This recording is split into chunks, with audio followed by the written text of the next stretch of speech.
തൻഹാ അനിൽ ഫഹ്ശാഇ വൽ മുൻകർ. ഈ നിസ്കാരം എന്നുള്ള നീചമായ വൃത്തികേടുള്ളതായ പ്രവർത്തനങ്ങളെ മാറ്റി നിർത്തുകയാണ്. മോശകരമായ കാര്യങ്ങളെ തൊട്ട് നിങ്ങളെ അല്ലാഹു സുരക്ഷിതരാക്കുകയാണ്. നിസ്കാരം എത്രയോ മഹത്തരമാണ്. അല്ലാഹു പറയാണ്, വല്ലാഹു യഅലമു മാ തസ്നഊൻ. നിങ്ങൾ ചെയ്യുന്നതെല്ലാം അല്ലാഹു അറിയുന്നവനാണ്. സഹോദരങ്ങളെ, നിങ്ങൾ ചെയ്യുന്നതും നിങ്ങളുടെ പ്രവർത്തനങ്ങളെല്ലാം അല്ലാഹു കാണുന്നുണ്ട്, അല്ലാഹു അറിയുന്നുണ്ട്. വലദിക്റുല്ലാഹി അക്ബർ. അതുകൊണ്ട് അല്ലാഹുവിനെ നിങ്ങൾ സ്മരിക്കണം, അല്ലാഹുവിനെ ഓർക്കണം. അല്ലാഹുവിനെ ഓർക്കുന്നതിൽ വെച്ച് ഏറ്റവും അഭികാമ്യമായ പ്രവർത്തനം അത് നിസ്കാരമാണ്. നിസ്കാരമാണ്. അല്ലാഹുവിന്റെ പരിശുദ്ധമായ ഖുർആൻ പറയുന്നത് പോലെ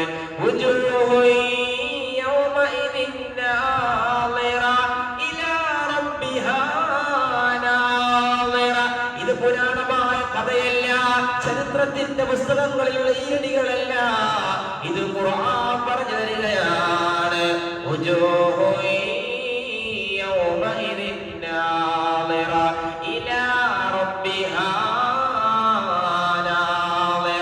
ചില മുഖങ്ങൾ വല്ലാത്ത പ്രസാദമായിരിക്കും അത്രേ.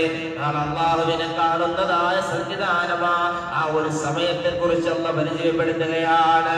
അല്ലാഹുവിനെ കാണുന്ന സമയം ചില മുഖങ്ങൾ വല്ലാത്ത പ്രകാശമായിരിക്കും, ചില മുഖങ്ങൾ വല്ലാത്ത സന്തോഷമായിരിക്കും.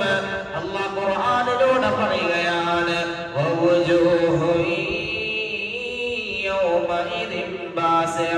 സഹോദര സഹോദര, ചില മുഖങ്ങൾ കറുത്ത് കരുവാളിച്ചിരിക്കുമത്രേ, ചില മുഖങ്ങൾ വല്ലാത്ത പേടി കൊണ്ട് കറുത്ത് കരുവാളിച്ചിരിക്കുമത്രേ.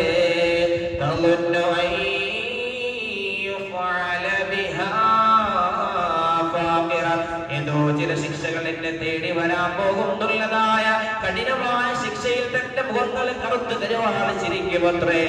അല്ലാഹുവേ, ഈ കാര്യങ്ങൾ നമ്മെ തേടിയെത്തുമ്പോ നിസ്കാരം പോലോത്തതായ കാര്യങ്ങൾ നമുക്ക് തുണയാക്കണേ അല്ലാഹ്. നിസ്കാരം പോലോത്ത കാര്യങ്ങൾ ഞങ്ങൾക്ക് നീ രക്ഷയാക്കണേ അല്ലാഹ്.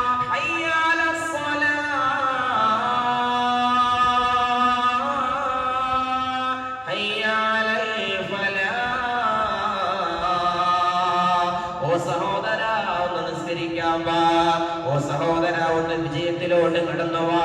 എത്ര ബലിഷ്ഠമായ ഹൃദയമാണെങ്കിലും ഒന്ന് താഴണം, എത്ര കഠിനമായ ഹൃദയമാണെങ്കിലും ഒന്ന് ലഘുലേശം ഒന്ന് ലഘുവാകണം.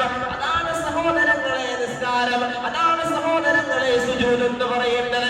കേവലം പള്ളിയില് അല്ലാഹുവേ പള്ളിയിലെ ജീവനക്കാർക്ക് മാത്രമുള്ളതല്ല, കേവലം 5 or 6 പേർക്ക് മാത്രമുള്ളതല്ല നിസ്കാരം. നിസ്കാരം എന്നുള്ളത് എല്ലാവർക്കും നിർബന്ധമായ കാര്യമാണ്. ചില വക്കത്ത് പള്ളിയിൽ പോകാൻ കഴിയില്ല, ചില വക്കത്ത് പള്ളിയിൽ പോകാൻ കഴിയില്ല. പക്ഷേ ചില വക്കത്തെങ്കിലും അല്ലാഹുവിന്റെ പള്ളിയിൽ പോയിട്ട് ഇമാമും ജമാഅത്തായിട്ടുള്ള നിസ്കാരം അത് മുടങ്ങല്ല. കടയിൽ തിരക്കാണ് അല്ലാഹുവേ, വീട്ടിലാരുമില്ല അല്ലാഹ്, പക്ഷേ അതും കുറച്ച് സമയം മാറ്റിവെച്ചുകൊണ്ട് അല്ലാഹുവിന്റെ പള്ളിയിൽ വരാൻ നമ്മൾ ബുദ്ധിമുട്ട് കാണിക്കാൻ പാടില്ല. അല്ലാഹുവേ, നല്ല തൗഫീഖ് നൽകണേ അല്ലാഹ്, നല്ല തൗഫീഖ് നൽകണേ അല്ലാഹ്.